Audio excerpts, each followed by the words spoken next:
하나님 말씀은 요한계시록 2장 7절입니다.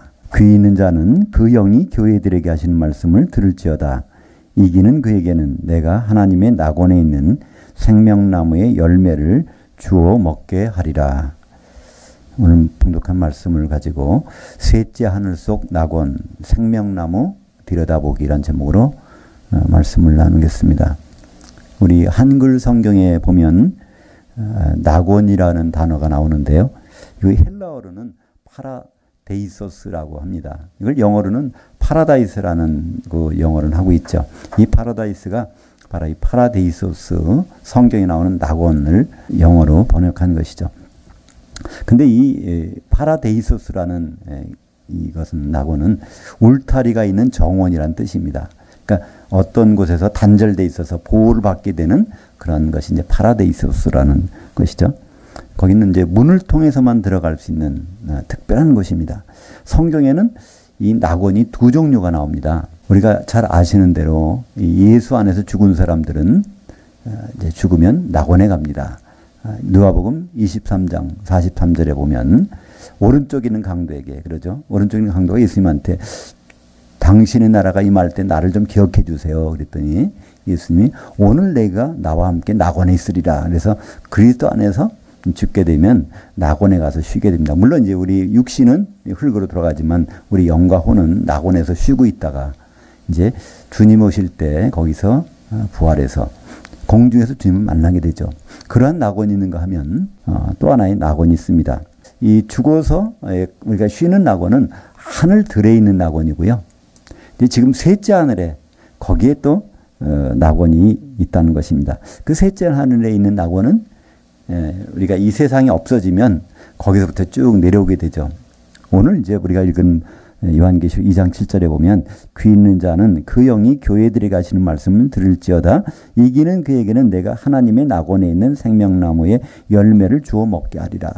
그러니까 이기는 자 결국 예수님이 오셨을 때 만나게 되는데 그때 낙원에 있는 생명나무를 준다고 하니까 이건 우리가 죽어서 가는 것은 아니겠죠. 죽었다가 부활해서 올라갔을 때 거기에 간 사람들 결국 나중에 천년이 지난 다음에 이제 그것을 주시겠다는 거니까요. 그래서 이 낙원은 두 종류가 있는데 하나는 지금 우리가 있는 이 하늘들에 있는 어딘가에 있는 것이고요. 다른 하나는 지금 주님이 계신 셋째 하늘에 보관되어 있는 나중에 이제 내려오게 되는 그 낙원을 말씀하고 있습니다. 우리가 성경을 볼 때 하늘과 하늘들이 분명히 구분된다는 것입니다. 성경은 우리말 성경에는 그것을 구분 안 해가지고 참 우리가 이해가 힘든데요. 하늘과 하늘들이 있다는 것이죠.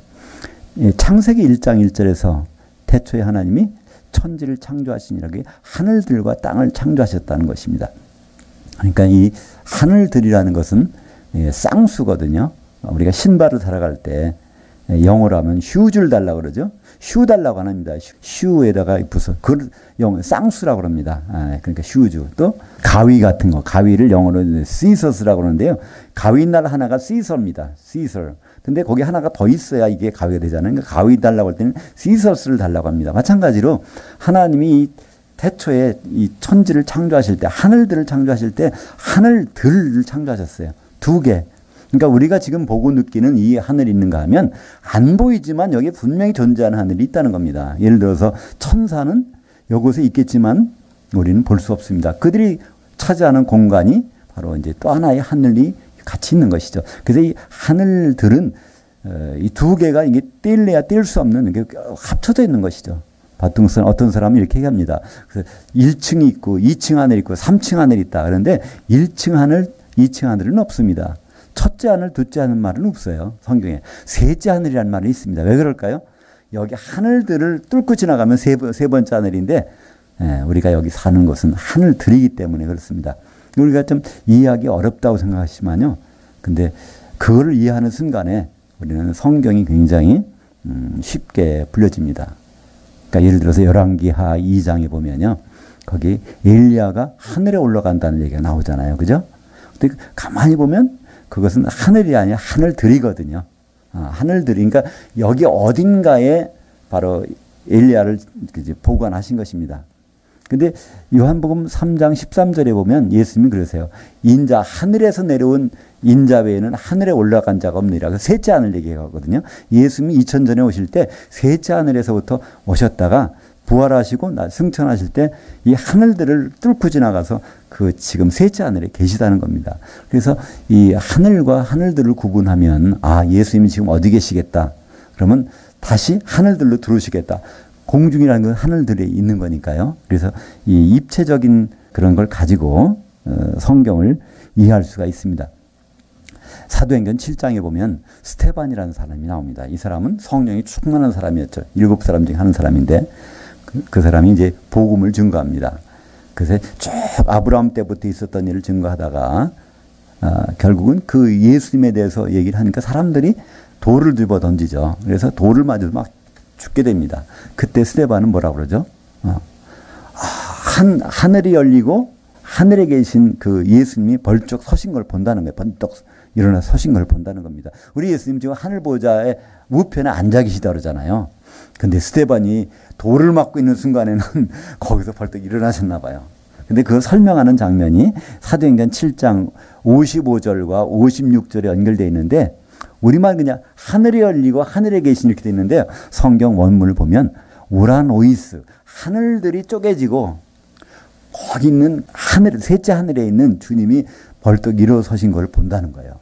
그러니까 이 주님이 얼마나 감동했을까요? 이 스테반이라는 젊은 사람이 돌에 맞으면서도 참 그러잖아요. 주여 저 사람들 용서해 주세요. 저 사람들이 잘 몰라서 그러니까 몰라서 나를 죽이고 있습니다. 나를 용서해 주세요. 그렇게 하고 죽어가니 정말 주님이 얼마나 감동했을까요? 벌떡 일어나시는 거예요. 사실 그 장면을 목격한 사람이 누구죠? 사도 바울. 그러니까 예수님을 믿는 사람들을 붙잡아서 죽이는 일을 하던 사람이 그 순간에 그저 있었어요. 바로 스데반은 그것 때문에 순교시켰다고 볼 수도 있어요. 사도 바울을 변화시키는 그 현장이 있게 하기 위해서 나중에 이 사도 바울은요 간증할 때마다 그 얘기를 합니다. 내가 스데반이 그 돌에 맞을 때 거기에 찬성하는 자리에 내가 있었다. 내가 그걸 자꾸 생각한다. 그러다 보면 스데반은 그렇게 죽었지만 바울이라는 사람을 통해서 우리는 이 복음을 지금 접하고 있는 것이죠. 그때 성경을 기록을 보면 하늘들이 쪼개지고 거기 보이는 그 하늘에 계신 주님이 벌떡 일어서신 것을 보도다. 그래서 이 셋째 하늘은요 우리가 지금 보는 방법이 없습니다. 그러나 분명히 보여져요. 어떻게 보여질까요? 우리가 이제 설악산이나 어떤 높은 전망대 가면요 안개 낀 날은 안 보이잖아요. 그죠? 근데 안개가 쭉 사라지는 순간에 거기 있는 앞에가 딱 보이는 것처럼 지금 왜 셋째 하늘 우리가 못 볼까요? 지금 하늘들이라는 곳에 쫙 둘러싸여 있어서 이것이 있는 한은 못 보는 거예요. 근데 그 베드로 후서 3장 7절에 보면 이 하늘들과 땅은 동일한 말씀으로 불사르기 위해서 간수된 바 되었다는 거예요. 이건 없어지게 된다는 겁니다. 요한계시록 21장에 보면 이게 다 없어지고 새 하늘이 드러나는 것이 보이잖아요. 그 새 하늘이 바로 셋째 하늘입니다. 그러니까 사도 요한은 처음으로 봤으니까 새 하늘이라는 거예요. 원래 있던 하늘인데. 왜 셋째 하늘이 됐을까요? 두 개 하늘이 있는데 그 다음 하늘 우리가 볼 때는 지구에서 볼 때는 그건 셋째 하늘이거든요. 그죠? 두 개 하늘이 있는 것을 통과하니까 그것이 나타나는 장면을 거기서 보게 됩니다. 그러니까 이 하늘들은 언제 없어지냐면요. 요한계시록 20장 11절에 보면 이제 천년왕국이 지난 다음에 백보자 심판이 쫙 펼쳐지는 그 순간에 거기서 하늘과 땅이 온데간데 없어졌다는 거예요. 우리가 지금 보고 있는 것은 온데간데 없어지고 백보자 심판이 쫙 열리면서 그 다음에 이제 그다음에 새 하늘에서 새 땅이 내려오고 새 예루살렘이 내려온 장면을 볼 수가 있습니다. 요한계시록은 비디오 테이프 그 4권이라고 생각하면 돼요. 사도 요한이 영이 가서 본 것들을 기록한 것입니다.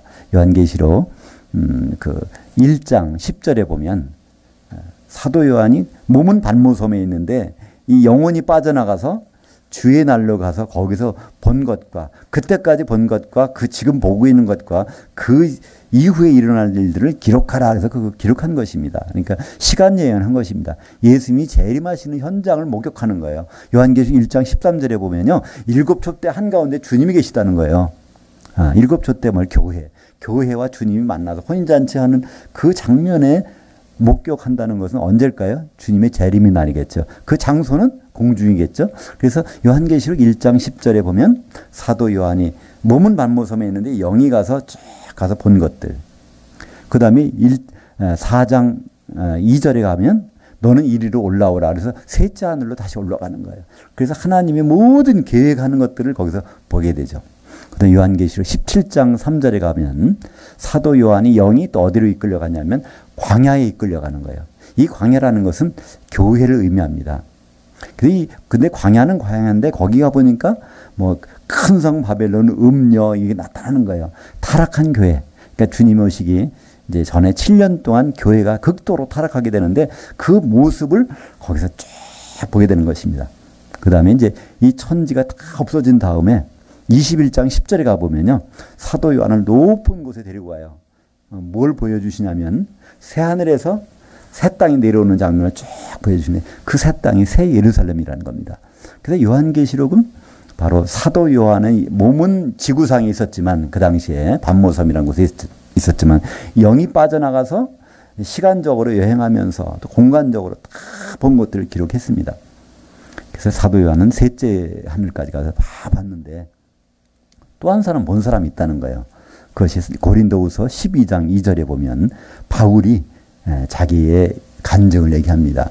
14년 전에 있었던 일을 얘기하는데 자기가 몸 밖에 있었는지 몸 안에 있었는지 모르겠지만 일단은 끌려가서 셋째 하늘에 가서 이제 아주 본 것을 자기는 자랑한다는 거예요. 그 다음에 거기서 끝나는 것이 아니라 셋째 하늘 속에 있는 또 낙원에 들어가서 거기서 어떤 음성을 들었는데 사람에게 할 수 없는 말을 들었다는 거예요. 그러니까 하나님의 언어, 그 천사들의 언어는 좀 다른가 보죠. 듣긴 들었는데 거기서 모든 본 것을 가지고 자랑한다는 것입니다. 그렇다면 사도 요한이 본 낙원은 어떤 낙원일까요? 그건 분명히 우리가 죽어서 가는 낙원은 아닐 겁니다. 그걸 보고 뭐 자랑하겠어요, 사도 요한이? 그러니까 셋째 하늘에 지금 감춰져 있는 그 낙원, 그걸 가서 이제 보고 그걸 자기는 자랑거리로 삼는 겁니다. 그러니까 우리가 이 사도 바울의 이렇게 과정을 쭉 행적을 보면 얼마나 어려움을 당한지 몰라요. 그죠? 죽임을 당할 고비도 많이 넘기고 감옥에 갇히기도 하고 매도 맞고 많은 걸 하는데 사도 요한은 항상 어떤 생각을 했을까요? 그걸 기억하는 겁니다. 죽은 다음에 벌어질 일들을 쫙 눈으로 꿰고 있는 거예요. 그러니까 그 모든 어려움을 쉽게 감당하는 겁니다. 빌립보서 3장 11절에 보면 사도 바울이 그런 고백을 합니다. 어떻게 해서든지 나는 그 부활에 이르려 한다. 이렇게 고백을 해요. 자기는 부활하고 싶다는 거예요. 근데 거기서 좀 우리말 번역은 좀 밋밋하게 했습니다. 원래 단어는 그냥 부활이라는 단어가 아니에요. 특급 부활에 들어가고 싶다는 거예요. 자기는 그 특급 부활, 보통 이 부활이라는 단어를 헬라어로는 아나스타시스라고 합니다. 아나라는 것은 다시 벌떡 스타시스 일어섰다 이런 뜻입니다. 그래서 이 부활을 아나스타시스라고 그러는데 바울이 얘기하는 거는요. 그냥 아나스타시스 나는 죽었다가 살아나고 싶다는 얘기가 아니라 그 엑스 아나스타시스라고 합니다. 엑셀런트 하는 거니까 보면 어떻게 아주 특별한 부활. 그냥 부활해가지고 주님 만났을 때 거기서 기름 없어 떨어지는 것이 아니라 그 다음에 혼인잔치 들어가서 연결되는 그 부활 좀 하고 싶다는 거예요. 그 부활 속에 쭉 들어가다 보면 뭐가 있을까요? 생명나무, 낙원에 있는 생명나무까지 들어가는 거기 때문에 바울은 그 얘기를 합니다. 보통 이제 우리가 날마다 죽는다는 말이 있죠. 그게 이제 바울이 한 고백인데요. 고린도전서 15장 31절에 보면 바울은 자기가 그리스도 안에는 자랑거리가 있다는 겁니다. 그러면서 나는 날마다 죽는다는 거예요. 자기 자랑거리는 자기 죽는 게 자랑거리라는 거예요. 그게 무슨 말일까요? 그 많은 사람들이 생각해요. 내가 죽어 없어지면 모든 게 편하지. 죽었다고 생각하면 근심 걱정할 게 없잖아요. 그렇게 그 말씀을 사용하기도 하는데 고린도전서 15장은 전체가 부활에 관한 얘기입니다. 죽은 다음에 펼쳐질 세상에 대한 얘기예요. 그러니까 바울은 순간순간 어려운 일이 있을 때마다 자기는 죽은 다음에 부활에 있을 여러 가지 일들을 생각해 본다는 거예요. 그러면 그게 자기가 믿음을 유지할 수 있는 비결이라는 겁니다. 바울은 신앙을 비결이 있었어요. 그 비결은 자기가 14년 전에 가서 봤던 것, 셋째 하늘에 감춰져 있는 것, 그것의 속에 또 낙원이라는 그 속에서 들어가 있는 그것들을 맛볼 걸 생각하니까 자기는 이 세상에서 매를 맞아도 죽을 고비를 당해도 조금만 지나면 이제 그게 연결되어 있다는 겁니다. 미래를 볼 수 있다면 얼마나 우리가 생활이 좀 편안해질까요? 우리가 많은 힘든 일을 당해도 그것 때문에 마비가 될 수 있다면 얼마나 특별한 경험인지 알 수가 없을 것입니다.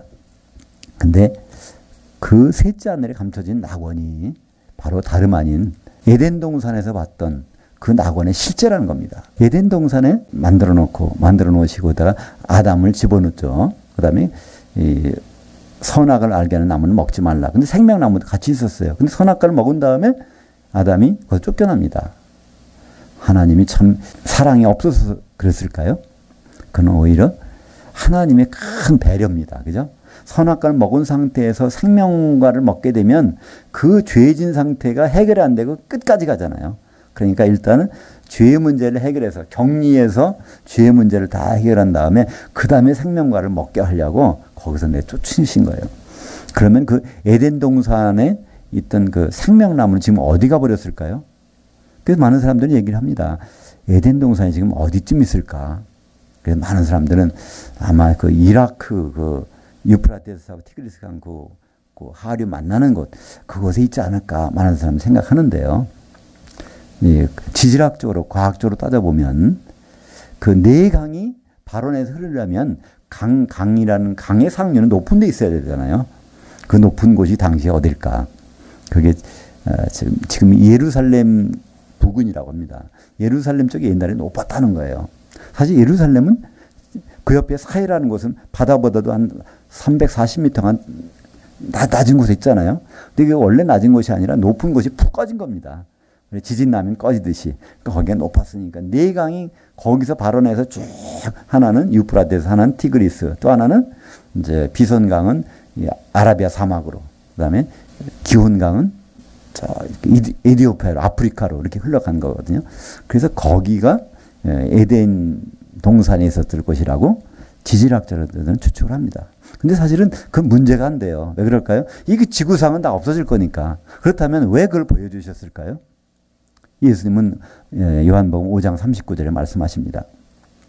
너희들이 성경에서 구약 성경 가지고 잘 지켜서 영원한 생명, 구원을 받아보려고 하지만 이거 그 용도가 아니라는 거예요. 구약 성경은 전부가 다 나에 대해서 나를 통해서 일어나는 일을 미리 그림자로 설명하고 있다는 겁니다. 그렇다면 에덴 동산에 있던 그 낙원, 그러니까 에덴 동산의 낙원, 그것은 무엇을 설명하고 있을까요? 그것은 새 예루살렘입니다. 그죠?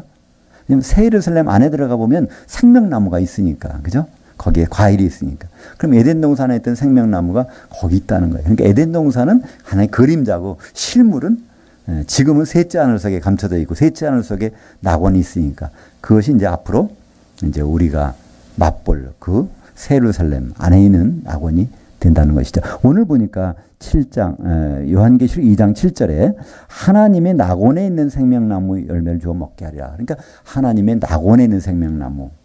그러니까 이 하나님의 낙원이라는 것은 이기는 자가 부활한 다음에 들어갈 것이니까 우리가 죽어서 가는 낙원은 아닐 테고, 그렇다면 바울이 가서 봤던, 그죠? 셋째 하늘에 갔는데 거기서 더 깊이 들어가서 봤던 거기에 있는 바로 이 낙원. 그러니까 사실 에덴 동산이라고 할 때요, 이 동산이라는 단어를 그 헬라어로 표기된 성경에서는 그걸 파라데이소스라고 합니다. 사실 에덴 낙원이에요.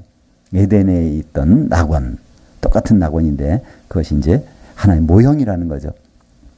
그 낙원은 지금은 없어졌지만 없어져도 아무 관계가 없어요. 그건 그림자니까. 실물이 나타나면 되니까. 그 실물이 바로 셋째 하늘 속에 있는, 감춰져 있는 그 낙원, 그 속에 있는 생명나무, 그 열매를 우리는 기대하고 있는 것이죠. 바울이 그걸 보고 자랑했는데 사실은 바울 혼자만의 자랑이 아닙니다. 바울이 가는 곳에 우리도 성도들은 가잖아요. 요한계시록 21장 14절에 보면 새 예루살렘 성을 설명하면서 거기 기초석을 설명합니다. 기초석은 사도들 12사도 이름이 박혀 있는 거예요. 그러니까 사도 바울이 거기 있어요. 그죠? 그 위에 있는 것이 바로 하나의 벽 오로 된 이 거룩한 성이 있습니다. 이 하나의 보석으로 바뀌어진 말해서 성도들은 바울과 같이 있다는 거예요. 그럼 바울이 들어가는 곳은 우리는 당연히 거기에 가게 되는 것입니다. 그러니까 바울은 고비고비마다 날마다 그는 죽어서 부활 후에 있는 것들을 바라보면서 다시 삶을 시작한 사람입니다.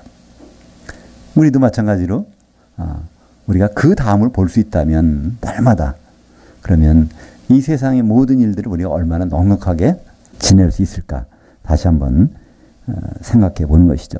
근데 또 하나 우리가 한번 더 지켜볼 수 있는 것은 그 새 예루살렘이 그게 이제 낙원이고 그 안에 생명나무가 있다면 바울이 봤을 때 새 예루살렘만 봤을 것인가. 요한계시록 20장 10절에 보면 거기에 그 불못이 나옵니다. 그러니까 그 성 밖에 새 예루살렘 바로 바깥에는 불못이라는 거예요. 그 불못에 들어가 있는 1번으로 들어가는 것이 누구죠? 둘이 들어가죠. 거짓 선지자와 짐승, 적그리스도가 이제 천년왕국이 딱 시작될 때 거기 들어갑니다. 천년 지난 다음에는 마귀가 또 거기 들어가요. 마귀는 그러니까 3등으로 들어가는 거예요. 불못에.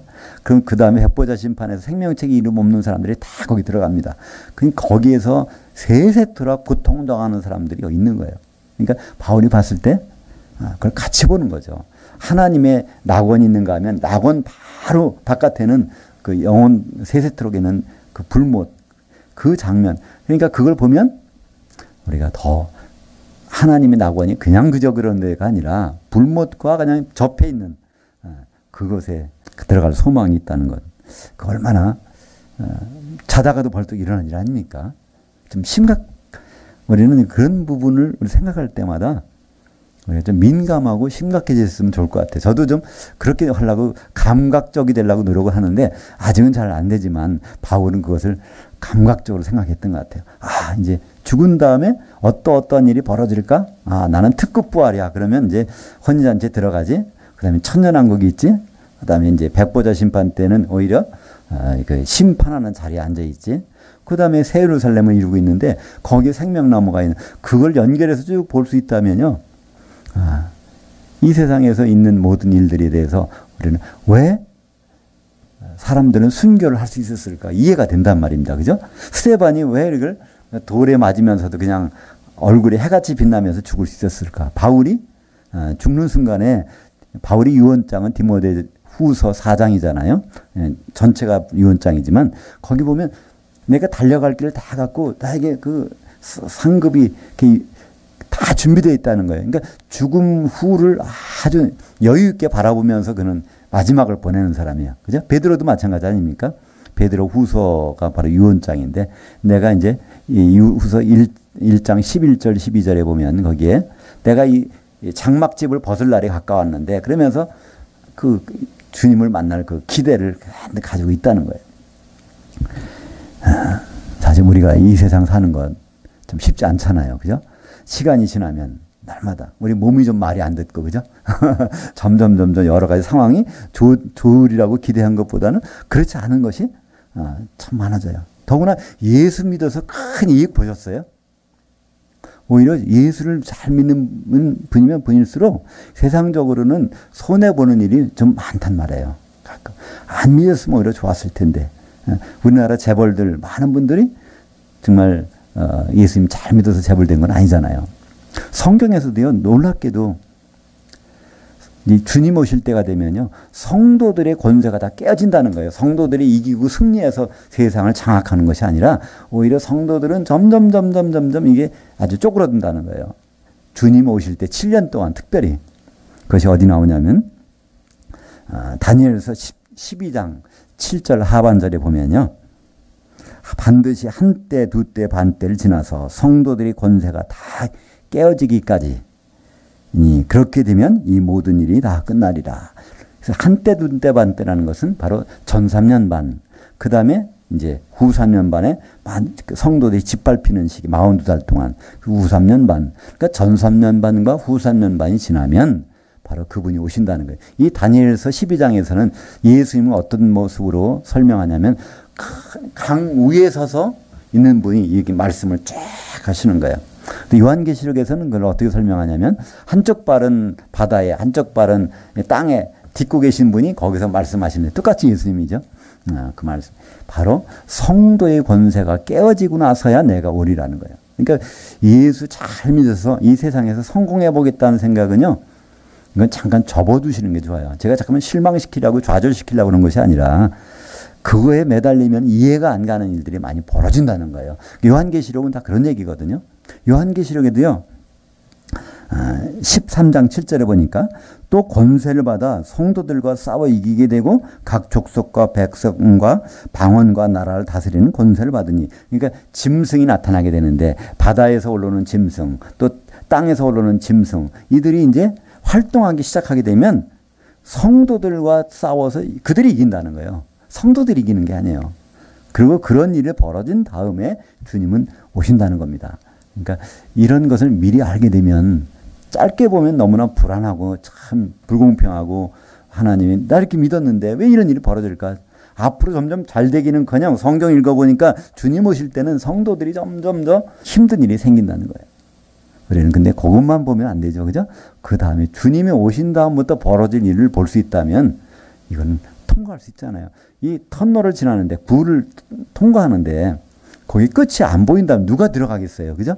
근데 이걸 통과하면 바로 짧은 거리로 원하는 목적지까지 간다면 이거를 반드시 통과할 수 있는 겁니다. 그러니까 우리가 하나님의 낙원에 있는 생명나무, 이거는 바울만의 것이 아니라 바로 우리 성도들이 것이잖아요.